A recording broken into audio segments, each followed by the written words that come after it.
प्यारे बच्चों, हिमाचल की लोक संस्कृति और योग की कक्षा में आपका स्वागत है। आज हम कक्षा 8वीं का अध्याय 5 हिमाचल की संस्कृति का बदलता स्वरूप पाठ का भाग 2 पढ़ेंगे। भाग 1 में हमने पढ़ लिया है कि प्रिंस अपने भतीजी लीजा और भतीजे जैक के साथ हिमाचल में घूमने के लिए आते हैं और वह तिलक के घर में रुकते हैं और तिलक उन्हें हिमाचली पोशाक बच्चों को देते हैं और प्रिंस को किन्नौरी टोपी भेंट के रूप में देते हैं।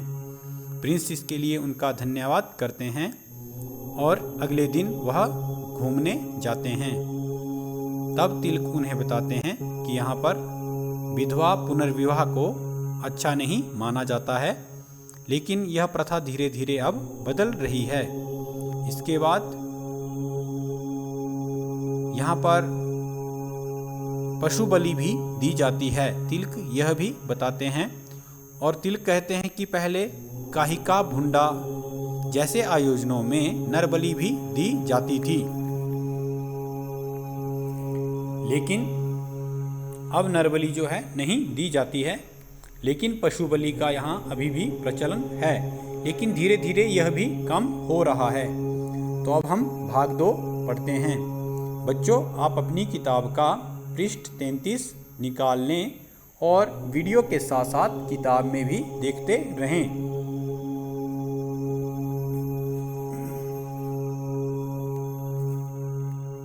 यह हिमाचली नाटी का चित्र आप देख रहे हैं। सामने से नाटी की टीम लेकर हमीरपुर जा रहे बलवीर सिंह आ पहुंचे। उनके साथ कुछ बच्चे भी थे। जब लीजा, जैक, प्रिंस और तिलक घूम रहे होते हैं, तब सामने से बलवीर सिंह नाटी की टीम लेकर आते हैं और वह कहते हैं कि हम हमीरपुर जा रहे हैं। उनके साथ कुछ बच्चे भी थे। तो लीजा बलवीर सिंह से कहती है, हेलो, मेरा नाम लीजा है, आप कहाँ जा रहे हैं? तब लीजा के पूछने पर बलवीर सिंह बताते हैं, मैं हमीरपुर में एक सांस्कृतिक कार्यक्रम में भाग लेने जा रहा हूँ। बच्चे नाटी करेंगे। नाटी हमारा लोक नृत्य है, क्या तुमने इसे देखा है? तो बलवीर सिंह लीजा के पूछने पर बताते हैं कि मैं सांस्कृतिक कार्यक्रम के लिए हमीरपुर जा रहा हूं और वहां पर यह बच्चे नाटी करेंगे।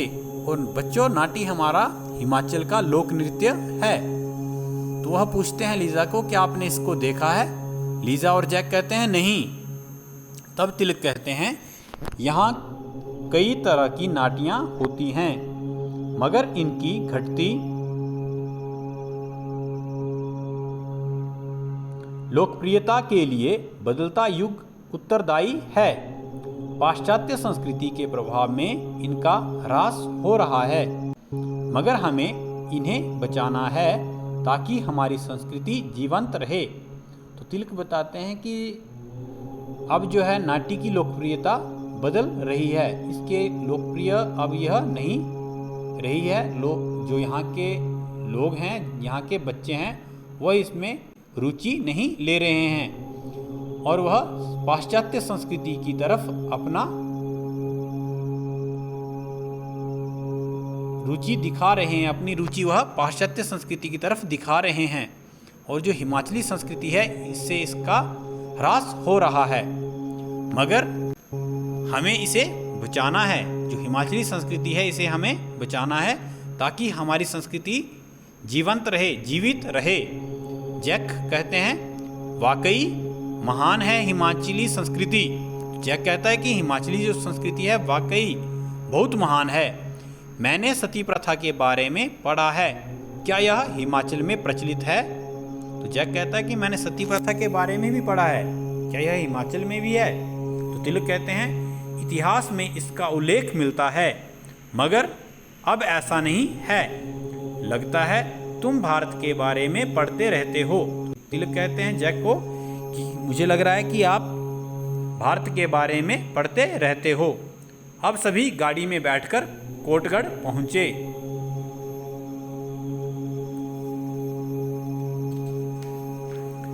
तिलक कहते हैं, ये है हिमाचल की पावन भूमि का सबसे अनूठा कोना।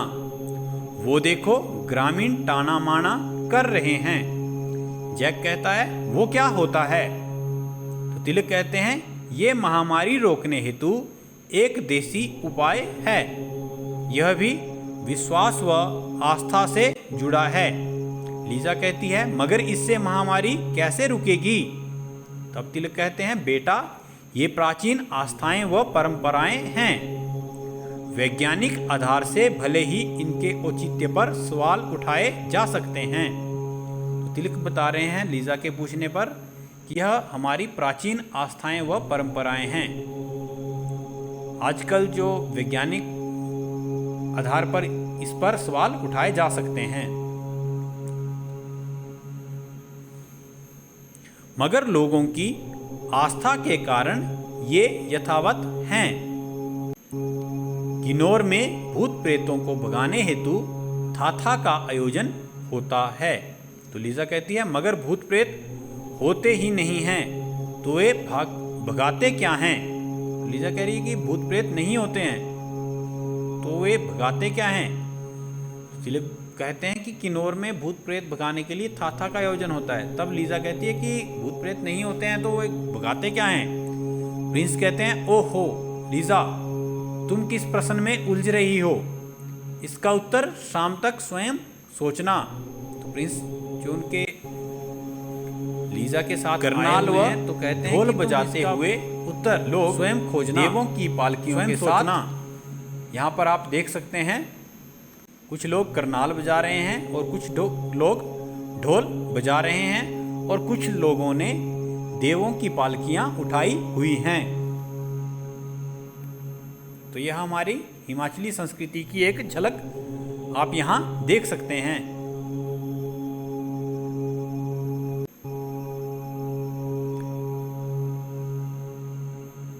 तभी करनाल व ढोल बजाते हुए लोग देवों की पालकियों को उठाकर उनके सामने से गुजरे। तो आपने भी अभी एक झलक देखी। तो लीजा कहती है, वाह ये क्या है? तब तिलक कहते हैं, ये पहाड़ी लोग हैं जो देवता को पालकी पर बैठाकर ले जा रहे हैं।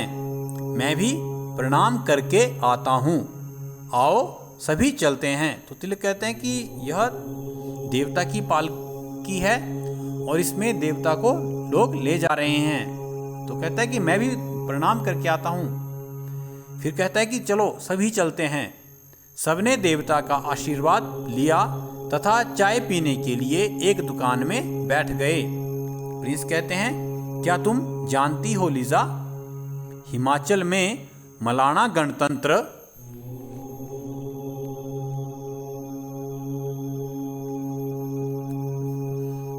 में झगड़ों के निर्णय में देवों की अहम भूमिका है।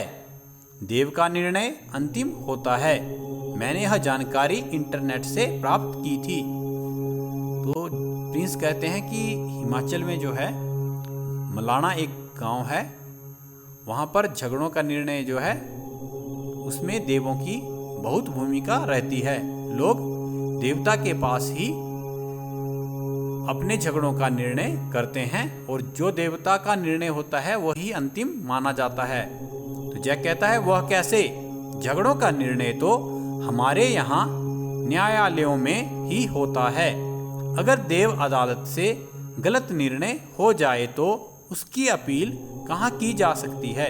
तो जैक कहता है कि हमारे यहाँ इंग्लैंड में तो झगड़ों का निर्णय न्यायालयों में ही होता है, कोर्ट में ही होता है। फिर वह कहता है कि अगर देव अदालत से कोई गलत निर्णय हो जाए तो उसकी अपील कहाँ की जाती है? तिलक कहता है, लीजा और जैक, ये सवाल आस्था का है। न्याय को स्वीकार करना पड़ता है। अदालत में लोगों की देव अदालत में लोगों की आस्था है। जो देवता की अदालत होती है उसमें लोगों की आस्था होती है और वह देव के निर्णय को स्वीकार कर लेते हैं।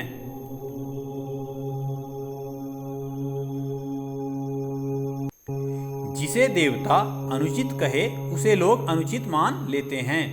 वैसे तो अधिकतम हिमाचली क्षेत्रों में न्यायिक अदालतें ही हैं, मगर देव आस्था व श्रद्धा के कारण देव अदालतें आज भी कार्य कर रही हैं। यह हमारी संस्कृति के अहम अंग हैं। हम भी इनका सम्मान करते हैं। वैसे समय के साथ तीव्रता से बदलाव हो रहा है। तो तिलक कह रहे हैं कि अधिक हिमाचली जो क्षेत्र है वहाँ पर न्यायिक अदालतें ही हैं, मगर देव आस्था व श्रद्धा के कारण देव अदालतें आज भी हिमाचल में कार्य कर रही हैं। तो वहीं पर देवता के मंदिर में ही यह निर्णय किया जाता है कि कौन उचित है और कौन अनुचित है। और जिसे देवता अनुचित कह देता है लोग उसे ही अनुचित मान लेते हैं, और हम भी इसका सम्मान करते हैं। और यही हमारी संस्कृति का अभिन्न अंग, अहम अंग है। लेकिन समय के साथ तीव्रता से इसमें भी बदलाव हो रहा है। तो बच्चों, भाग 1-2 में आज हम इतना ही पढ़ेंगे। जो हमारा शेष पाठ रह रहा है वह हम भाग 3 में पढ़ेंगे। यह वीडियो आपको कैसी लगी यह आप कमेंट बॉक्स में लिखें, और अपना कोई सुझाव भी अगर आप देना चाहते हैं तो वह भी आप कमेंट बॉक्स में दें। और हमारे चैनल को सब्सक्राइब करें ताकि हिमाचल की लोक संस्कृति और योग से संबंधित वीडियो जब भी अपलोड की जाए तो उसकी नोटिफिकेशन आप तक पहुंच सके। धन्यवाद।